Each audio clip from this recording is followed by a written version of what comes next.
SV6 news కు స్వాగతం. ముందుగా హెడ్లైన్స్. పార్లమెంట్ ఎన్నికల్లో చేవెళ్ల కాంగ్రెస్ పార్టీ అభ్యర్థి గడ్డం రంజిత్ రెడ్డిని భారీ మెజారిటీతో గెలిపించాలని డివిజన్ మాజీ corporator Parupalli Dayakar Reddy, Congress party senior నాయకులు బేరా బాలకిషన్ అన్నారు.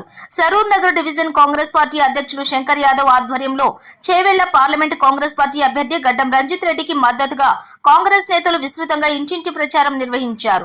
సరూర్ నగర్ చౌడి దేవాలయం పరిసర ప్రాంతాల కుమ్మరి బస్తీ, బాపునగర్, పోచమ్మ బస్తీలలో కాంగ్రెస్ పార్టీ కార్యకర్తలు ఇంటింటికి తిరిగి రాష్ట్రంలో గత 4 నెలలుగా అమలు జరుగుతున్న సంక్షేమ కార్యక్రమాలను ప్రజలకు వివరించారు. గత 5 సంవత్సరాల్లో పార్లమెంటు సభ్యులుగా రంజిత్ రెడ్డి చేసిన సంక్షేమ కార్యక్రమాలను దేశంలోని కాంగ్రెస్ పార్టీకి ఎందుకు ఓటేయాలో ప్రజలకు వివరిస్తూ ప్రచారం నిర్వహించారు. మతతత్వ శక్తులకు వ్యతిరేకంగా పోరాడుతున్న భావి భారత ప్రధాని రాహుల్ గాంధీకి మద్దతు ఇవ్వాలని, కాంగ్రెస్ పార్టీని గెలిపించాలని ప్రజలను కోరారు. ఈ కార్యక్రమంలో కాంగ్రెస్ పార్టీ నాయకులు ఆకుల అరవింద్ కుమార్, సుదర్శన్, ముదిరాజ్, శివప్రసాద్, రాఘవేందర్ గుప్తా, ఇమ్రాన్, నయీం, అలీభాయ్, షఫీ, భాస్కర్, గుల్షన్, రంజిత్, జంగారెడ్డి, నాగేష్, నాగమణి, అరుణ, శ్రీనివాస్, లోడి నరసింహగౌడ్, మొగిళ్ల మల్లేష్, శ్రీనివాస్, కందుల రాము, లక్ష్మయ్య, రమేష్ గౌడ్, రమేష్, అఫ్జల్ తో పాటు వందలాది మంది కాంగ్రెస్ పార్టీ కార్యకర్తలు ప్రచారంలో పాల్గొన్నారు. ఎందుకంటే మాకు 6 గ్యారెంటీలు రేవంత్ అన్న ఇచ్చిండు. 6 గ్యారెంటీలు అమలైతే దాన్ని మేము ఎందుకంటే కాంగ్రెస్కే ఇస్తాం. మాకు బస్సు ఫ్రీ ఉంది. ఇప్పుడు మహిళలకు చాలా సంతోషంగా ఉన్నాం. రావాలి, రాహుల్ గాంధీ ప్రైమ్ మినిస్టర్ కావాలనే కోరిక మాకుంది. ఎందుకంటే ఇన్ని రోజులు మోడీ రెండు సార్లు ప్రధాని అయిండు.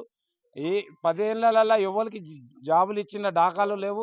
మాయమాటలు చెప్పడము, కేసీఆర్ ఇద్దరు 2 తోడు దొంగలు తయారయ్యి మన కాంగ్రెస్ని అనగదొక్కాలని చూస్తారు. ఈసారి మీరందరూ మేల్కొని కాంగ్రెస్కి గెలిపియాలని మేమందరం కోరుకుంటున్నాం. జై కాంగ్రెస్.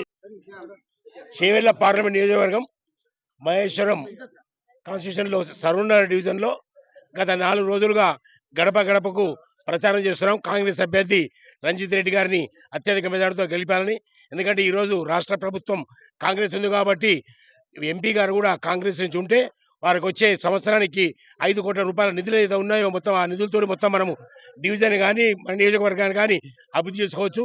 అలాగే ఎంపీ గారు కూడా కాంగ్రెస్ ఉంటే మనకు రాష్ట్ర ప్రభుత్వం నుంచి అత్యధిక నిధులు వచ్చి ఆల్రెడీ నేను ఎంపీ గారితో చెప్పాను. మొత్తం టోటల్గా నీ 150 డివిజన్లో నా సరూర్ డివిజన్ని ఆదర్శ డివిజన్గా తీర్చిదిద్దాల్సిన బాధ్యత నీపై ఉందని చెప్పి అదే హామీ తీసుకొని ఆ హామీకి కట్టుబడే మేము పార్టీ మారి ఈరోజు కాంగ్రెస్కి వచ్చాము. గత 4 రోజుల నుంచి గడప గడపకు ప్రచారం చేస్తా ఉన్నాం. కాంగ్రెస్ అభ్యర్థి అత్యధిక మెజార్టీతో గెలిపాలని చెప్పి జై కాంగ్రెస్.